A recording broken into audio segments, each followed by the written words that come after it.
हिमाचल प्रदेश में विधानसभा का चुनाव सिर पर है। चुनाव का वक्त जैसे जैसे नजदीक आ रहा है, हिमाचल की सियासत का पारा भी वैसे वैसे चढ़ता जा रहा है। सत्ता और विपक्ष की तरफ से जनता को लुभाने के लिए एक के बाद एक वादे किए जा रहे हैं, तो वहीं पर दूसरी तरफ नेताओं में अपने टिकट को लेकर चिंता बढ़ती जा रही है। कोई एक दल से दूसरे दल में जा रहा है, तो कोई अपनी ही पार्टी पर उंगली उठा रहा है। आइए इस रिपोर्ट के जरिए देखिए।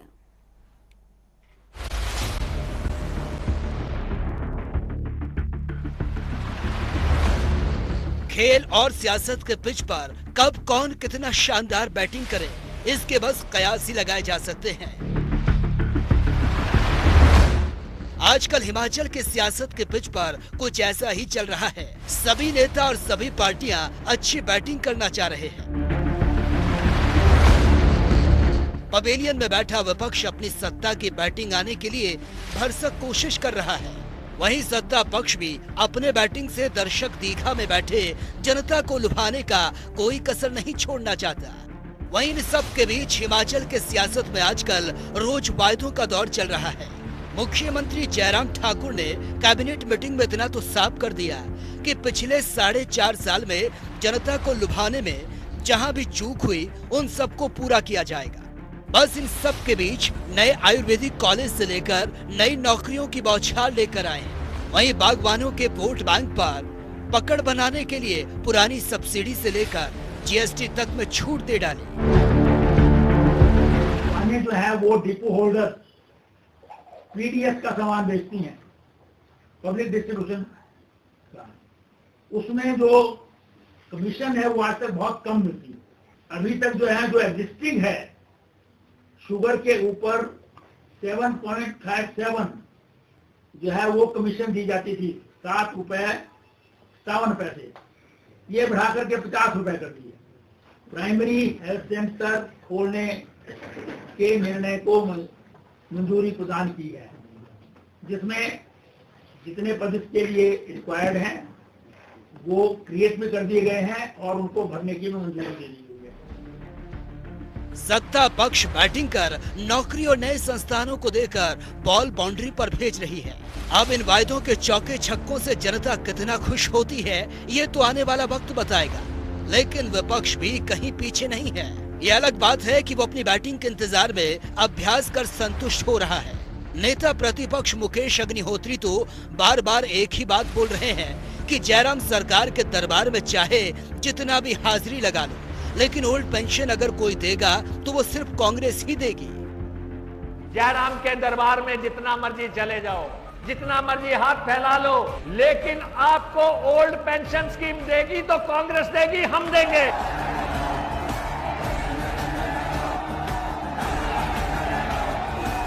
हम आपको पेंशन देंगे और हर हालत में देंगे।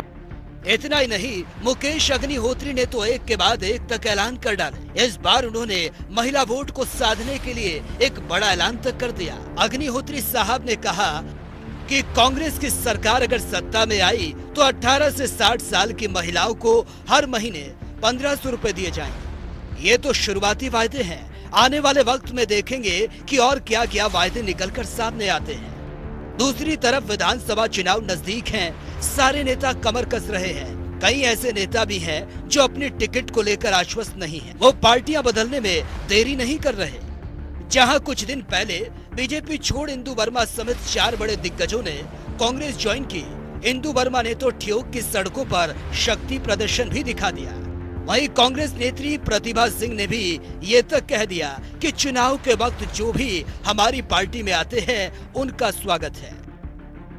खास करके इंदु वर्मा जी ने, जिन्होंने एक कदम लिया है कि अपने परिवार को छोड़कर ये कांग्रेस को मजबूत करने के लिए पार्टी में आई है, तो इनका भी बहुत बहुत आभार लगे। आप देख ही रहे हैं कि क्या हालात पूरे देश में और प्रदेश में है। जो भाजपा की नीतियां हैं उससे लोग बहुत दुखी है, पीड़ित है। खास करके जैसी बढ़ती हुई महंगाई, बेरोजगारी, कुछ समस्या ऐसी है जिससे लोगों ने ये निर्णय किया कि हम भाजपा को छोड़कर अब कांग्रेस में शामिल होना चाहते हैं। उनको पता है कि कांग्रेस ने प्रदेश की सेवा की है, कांग्रेस ने हिमाचल प्रदेश का विकास किया है, और इस मकाम पर वो देख रहे हैं कि अब हमारा चुनाव नज़दीक आ रहा है, तो वो जो लोग हमारी पार्टी में शामिल हुए उनकी हम दिल की गहराइयों से बहुत बहुत आभार करते हैं।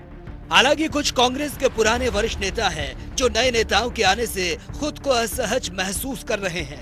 अपनी ही पार्टी को तोड़ने का इल्जाम भी अपनी ही पार्टी के नेताओं के माथे पर मढ़ रहे हैं। सभी को अपनी टिकट की चिंता सता रही है। कांग्रेस के जिला बैठकों में तो हाथापाई तक की नौबत आ गई।